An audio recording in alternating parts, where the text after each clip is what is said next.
할렐루야. 네, 살아계신 하나님께서 이 시간도 저와 여러분들 가운데 함께 하심을 믿습니다. 네, 지난 한 주 동안 무더위에 어떻게 지내셨습니까? 다 모두 건강하셨죠? 네, 우리 교회는 은혜롭게 여름 성경학교를 잘 할 수 있어서 너무나 감사했습니다. 하나님께 영광을 돌리고 특별히 수고하신 우리 그레이스킴 전사님께 감사를 드립니다. 오늘은 이 본문 말씀 가지고 왕따는 외롭지 않고 영광스럽다. 왕따는 외롭지 않고 영광스럽다라는 제목으로 하나님 말씀 증거하도록 하겠습니다. 예수 믿는 사람들이 군대 가면 왕따 당할 확률이 높은 이유는 보통 세 가지라고 합니다. 첫째, 식사 때마다 기도하기 때문이고, 둘째, 휴식 때마다 같이 담배 못 피워주기 때문이고, 셋째, 회식 때마다 같이 술 먹지 못해서 그렇다고 합니다. 그 자대 배치를 받자마자 나는 예수 믿습니다 라고 선포한 김일병이 있었습니다. 힘든 부대 일을 마치고 회식이 있었던 날이었습니다. 고참들과 자기 동기들은 막 철모를 두드리면서 술 마실 때 김일병은 사이다병 앞에 놓고 앉아 있었다고 합니다. 그 회식이 무르익어갈 때쯤 해서 그 내무반장 임병장이 혀꼬부라진 소리로 김일병, 네가 술 안 먹으니까 안주 삼아서 찬송가 한 장 불러봐, 이렇게 명령을 했다고 합니다. 김일병은 벌떡 일어나가지고 일병 김철수 찬송 한 곡 장전합니다. 그러면서요, 교회 찬양대에서도 이 솔리스트가 주로 독창하는 거룩한 성을 불렀다고 합니다. 거룩한 성. 분위기 있게는 노래 부른다고 고참들이 욕을 할지도 모르지만은 정말 온 마음을 다해서 불렀다고 합니다. 예루살렘 예루살렘 오 거룩한 성아 호산나 노래하자 호산나 부르자 호산나 노래하자 호산나 호산 하고 막 올라가거든요. 너 이렇게 굉장히 아주 그냥 온 마음을 다해서 내무반이 떠나가도록 고함을 지르면서 이제 찬송을 부른 후에 거기다가 아멘까지 했다고 합니다. 아멘. 그랬는데 이 내무반이 갑자기 조용해지더니 모두 일어나가지고 기립박수를 치면서 앵콜을 했다고 합니다. 앵콜. 그러니까 그냥 김일병 또 노래 한 곡 장전해라 이렇게 이제 앵콜 막 요청하니까 그 다음에 부른 찬송이 내 주를 가까이였답니다. 내 주를 가까이 하게 함은 십자가짐 같은 고생이나 내 일생 소원은 늘 찬송하면서 주께 더 나가기 원합니다. 이후에 그냥 회식 때만 되면은 이 김일병은 막걸리 먹고 취해 있는 그 같은 동료들, 병사들 앞에서 찬송가를 부를 수 있게 되었다고 합니다. 그리고 한방눈이 쏟아지는 어느 주일날 아침에는 내무반장 임병장이 말했다고 합니다. 너희들 오늘 제설 작업 하지 않아도 좋으니까 모두들 김전도사 따라서 김전도사 따라서 교회 가라. 김일병을 김전도사라고 부른 겁니다. 여러분, 김일병이 왕따여서 외로웠을까요? 왕따가 뭐가 외롭습니까? 왕따 그러면은 왕이신 예수님을 따르는 사람인데요. 그죠? 왕따. 왕이신 예수님을 따르는 사람. 왕따가 뭐가 외롭습니까? 영광스럽지 않습니까? 오늘 본문은 예수 믿는 사람을 그리스도인이라고 불리우게 된 경위를 말하고 있습니다. 오늘 26절 보시면 제자들이 안디옥에서 비로소 그리스도인이라 일컬음을 받게 되었더라. 영어로는 크리스천이라고 하는 이 말은 스스로 칭한 게 아니고 불신자들이 불러준 말이었습니다. 그리고 이 말은 처음에는 좋은 뜻이 아니었습니다. 예수 믿는 사람을 조롱하는 뜻으로 그리스도인이라고 불렀습니다. 그러니까 예수쟁이들, 예수쟁이 놀리면서 사용한 말입니다. 오늘날로 말하면 이거 왕따시키는 표현입니다. 저 사람들은 이상해. 왜 저렇게 살지? 이해할 수 없는 사람들이야 하는 그런 의미로 불렀다는 것입니다. 불신자들이 보기에 전혀 다르게 살기 때문에 특별한 용어로 불러줘야 되겠다고 하면서 왕따시키면서 부른 표현이 그리스도인입니다. 처음에는요, 그리스도인들이 자기들하고 다르게 사니까 왕따를 시키고 조롱을 했는데 나중에는 그리스도인의 삶에 감동을 받기 시작하면서 조롱의 의미보다는 다르게 사는 사람 또는 이전에는 볼 수 없었던 매력 있는 사람, 이런 의미로 불려지게 되었습니다.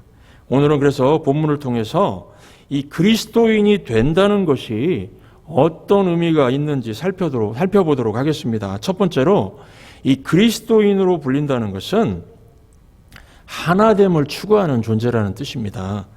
오늘 본문 19절부터 21절 보시면은 때에 스데반의 일로 일어난 환란을 인하여 흩어진 자들이 베니게와 구브로와 안디옥까지 이르러 도를 유대인에게만 전하는데 그 중에 구브로와 구레네 몇 사람이 안디옥에 이르러 헬라인에게도 말하여 주 예수를 전파하니 주의 손이 그들과 함께 하심에 수다한 사람이 믿고 주께로 돌아오더라.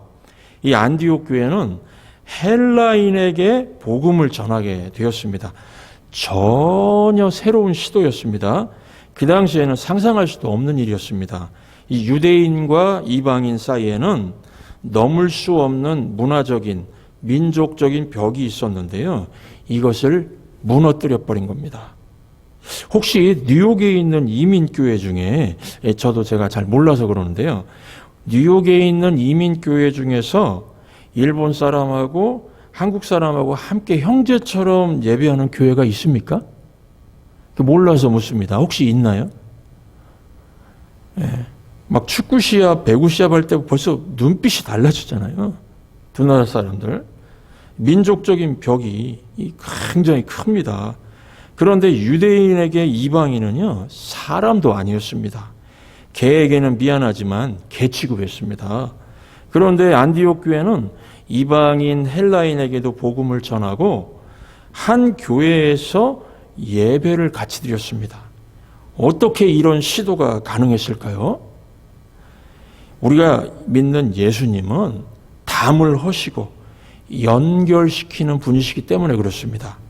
예배소서 2장 14절 보시면 그는 우리의 화평이신지라 둘로 하나를 만드사 중간에 막힌 담을 허시고, 이 주님의 그 사역의 핵심을 말하고 있는 겁니다. 그래서 예수님을 믿게 되면요, 막힌 담을 허는 능력이 생깁니다. 그래서 그리스도인은 다리를 놓는 존재, 이렇게 표현할 수가 있습니다. 여러분, 하나됨을 추구하는 방법에는 묶기하고요, 다리 놓기 두 가지 방법이 있습니다. 이 둘의 차이가 무엇입니까? 묶는 거, 묶기는 끼리끼리라는 특징을 갖고 있습니다.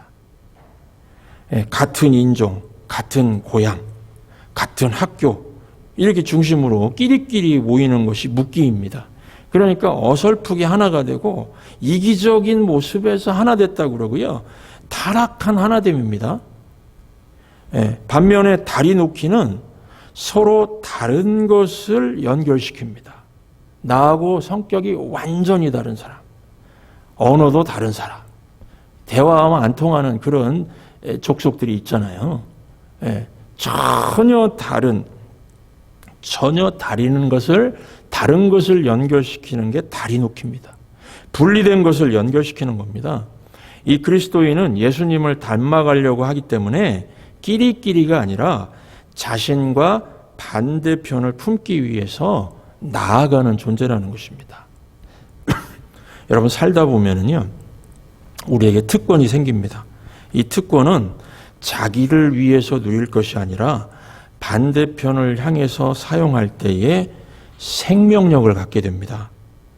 예수님은 능력 있는 분이셨습니다. 그 능력으로요, 세리와 죄인들을 향해서 나아가셨습니다. 그들과 다리 놓기 하셨습니다. 그래서 주님은 아름다우신 주님이라고 그러잖아요. 아름다우신 주님, 강력하신 주님입니다.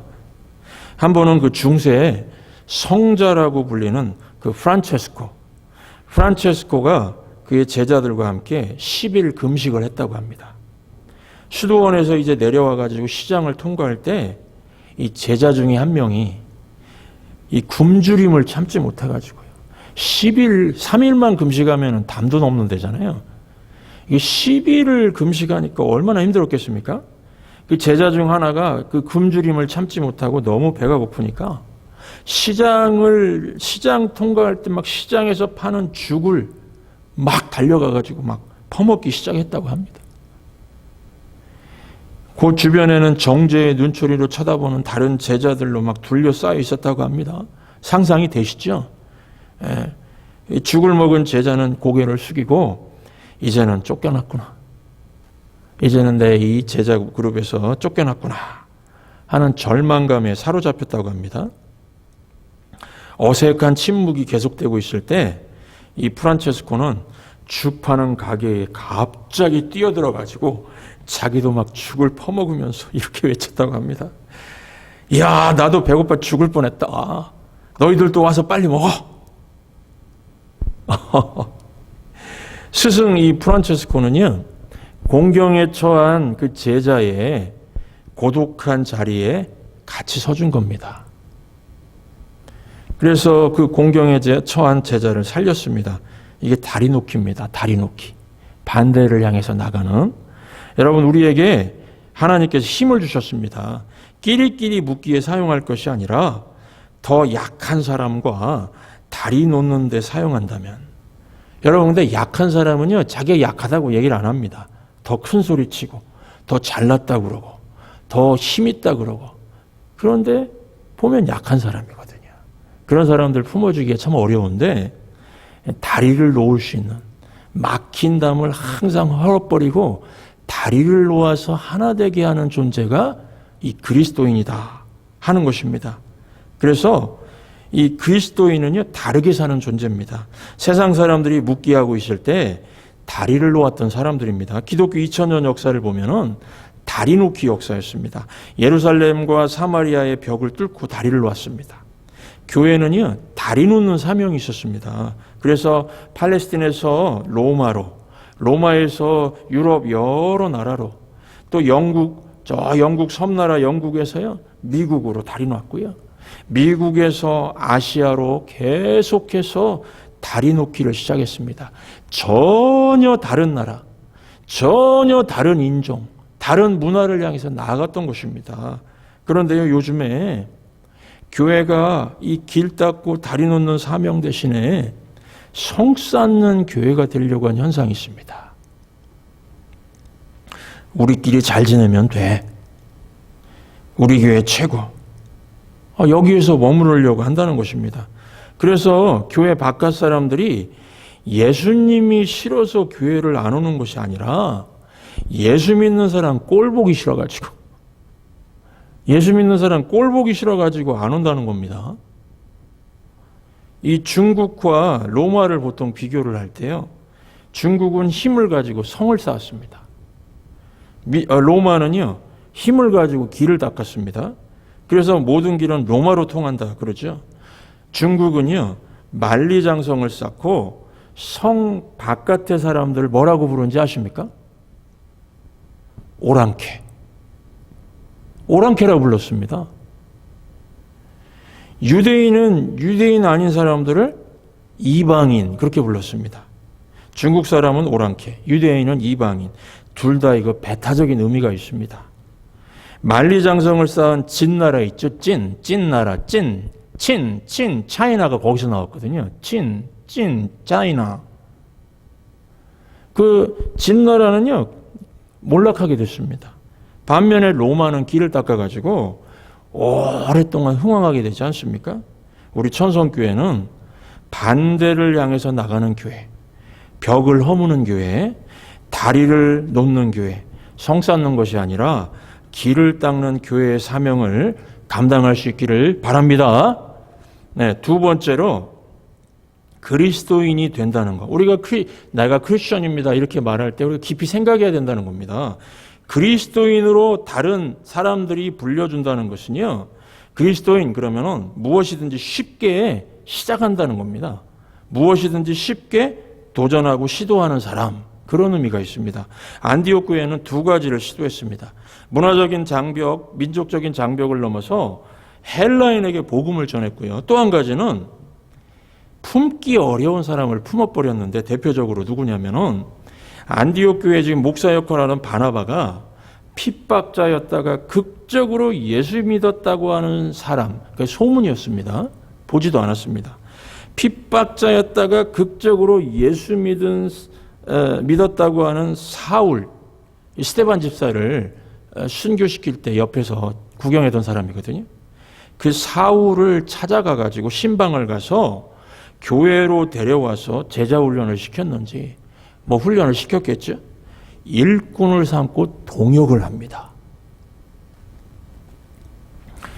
25절, 26절 오늘 본문 보시면 바나바가 사울을 찾으러 다소에 가서 만남에 안디옥에 데리고 와서 둘이 교회에 1년간 모여 있어 큰 무리를 가르쳤고, 제자들이 안디옥에서 비로소 그리스도인이라 일컬음을 받게 되었더라. 당시 그 사울에 대한 소문은 부정적이었습니다.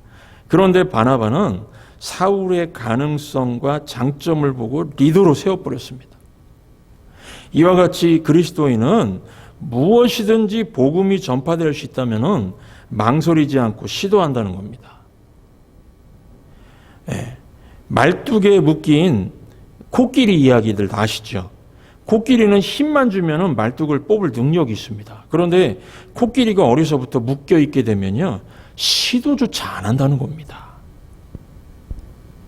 쉽게 뭘 할 수가 없는 존재가 돼버린다는 겁니다. 풀 수 있는 힘 가지고도요, 묶인 삶을 살아갑니다.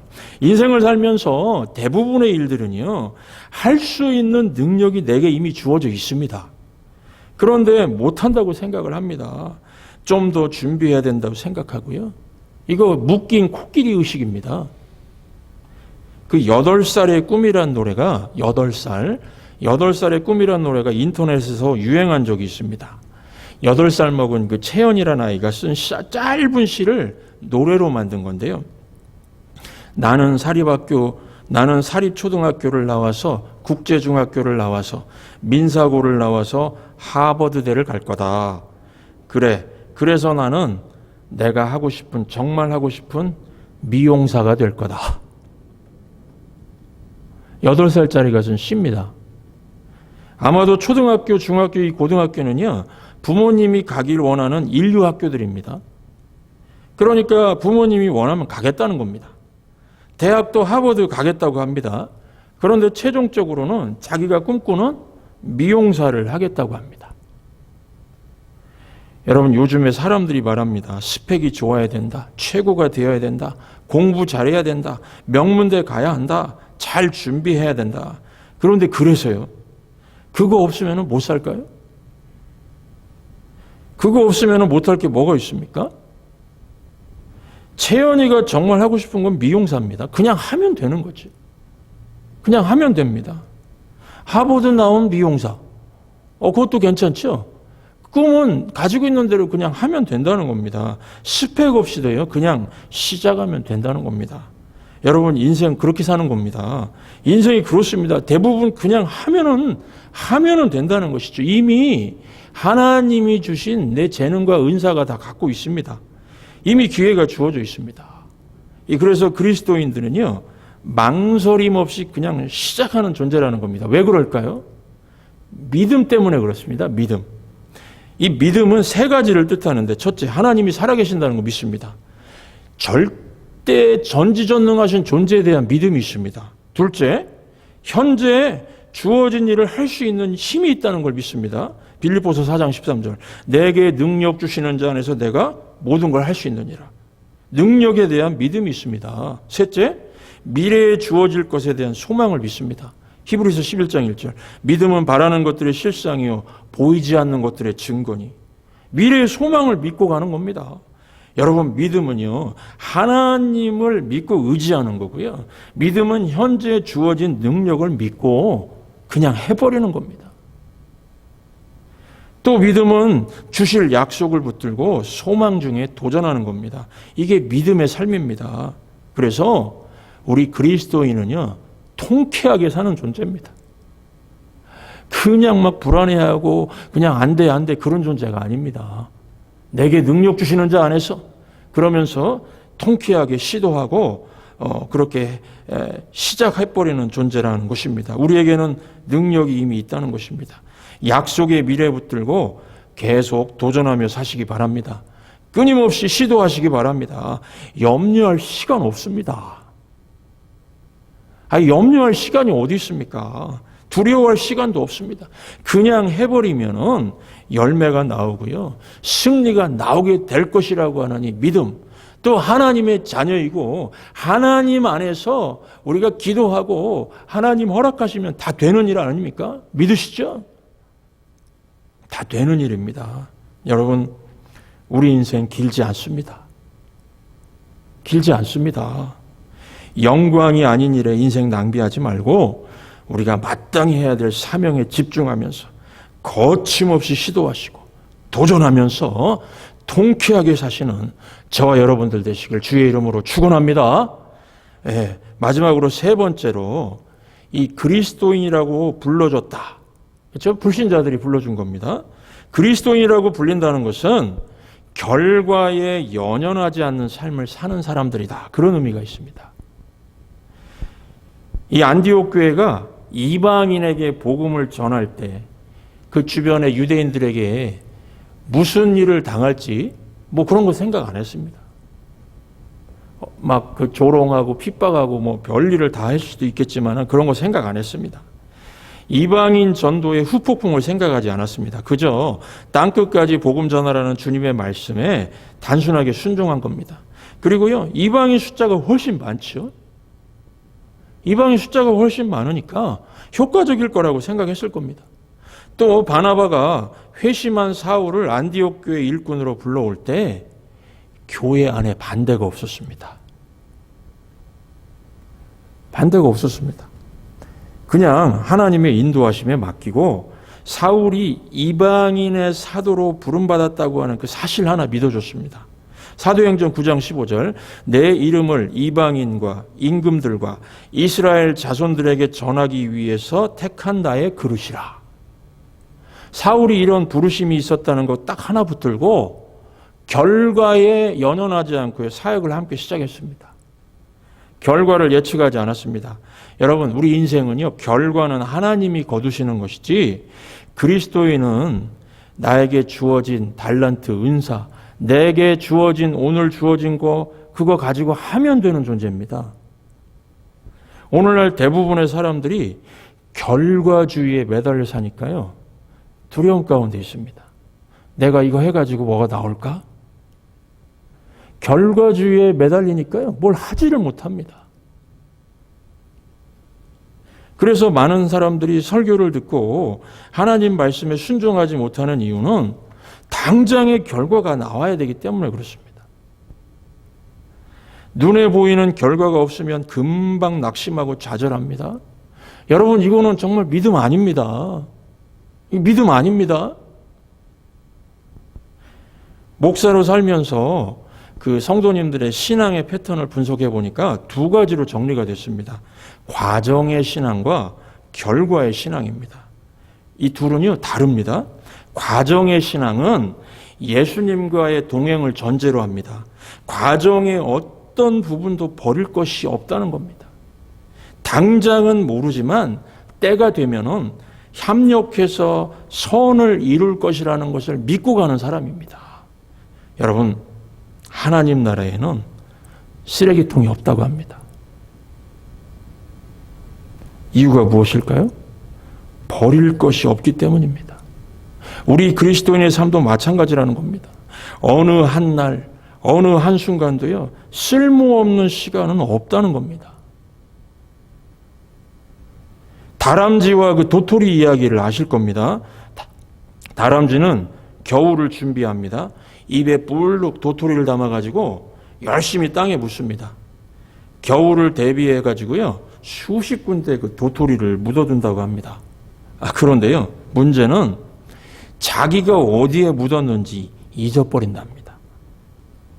이 다람쥐가 IQ가 이렇게 높지 않은 건지 잊어버린답니다. 그래서 겨울철에 기껏 다시 찾을 수 있는 확률은 10%밖에 안 된답니다. 10개 묻었으면 1개 찾는 겁니다. 그러면은 다람쥐는 헛수고한 걸까요? 무의미한 걸까요? 아닙니다. 그 잊어버린 도토리 때문에 참나무 숲이 나온답니다. 참나무 숲. 그렇죠? 땅에 도토리가 묻혀 있으니까. 그 잊어버린 도토리 때문에 참나무 숲이 나온다고 합니다. 그래서 1세대 다람쥐의 후예들이 이후 상상할 수 없는 도토리를 다시 돌려받게 된다는 겁니다. 어떤 분이 까맣게 잊었던 31년 전에 주식이 있었는데요. 그 묻어둔 도토리죠. 어디 뒀는지도 잊어버렸답니다. 나중에 증권 재산 찾아주기 운동이 있었는데 그때 100만 원이 3억이 돼가지고 돌아왔답니다. 네. 묻어두고 잊혀진 것이 여러분 헛수고가 아니었다는 겁니다. 안디옥 교회가 헬라인에게 전도하고 이방인의 사도로 부르심을 받은 사울을 리더로 세운 일이 어떤 결과를 가져올지 아무도 몰랐습니다. 땅에 묻은 도토리 같았습니다. 결과를 보지 못했습니다.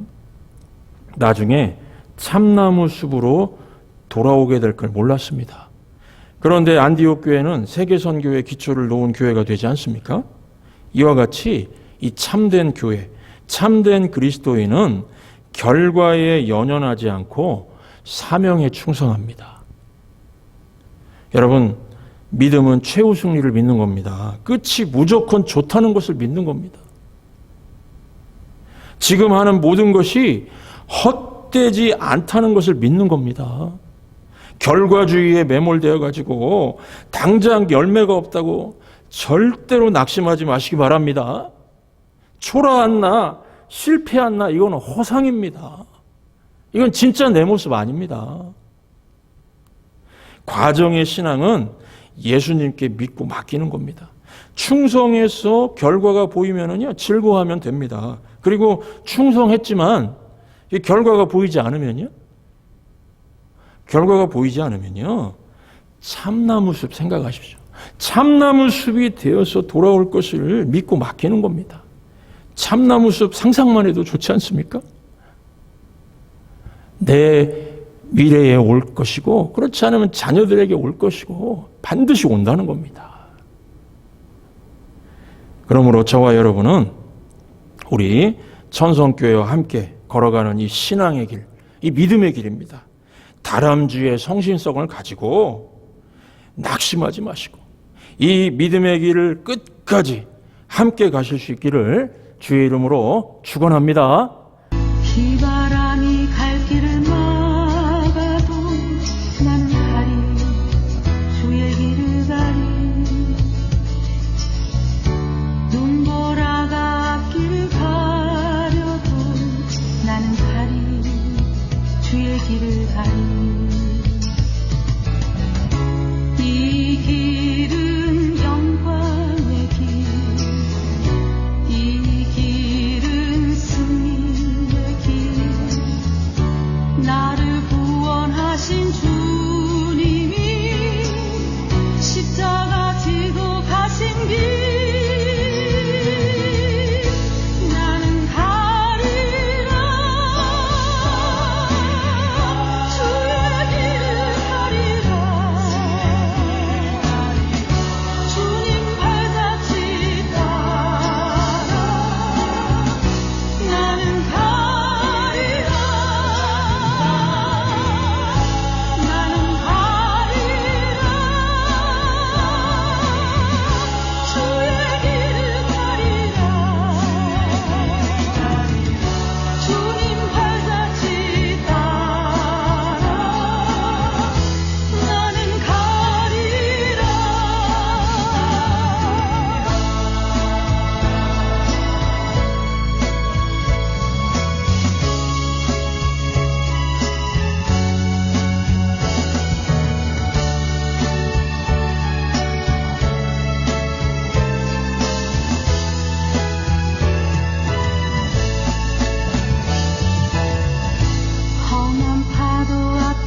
가신 길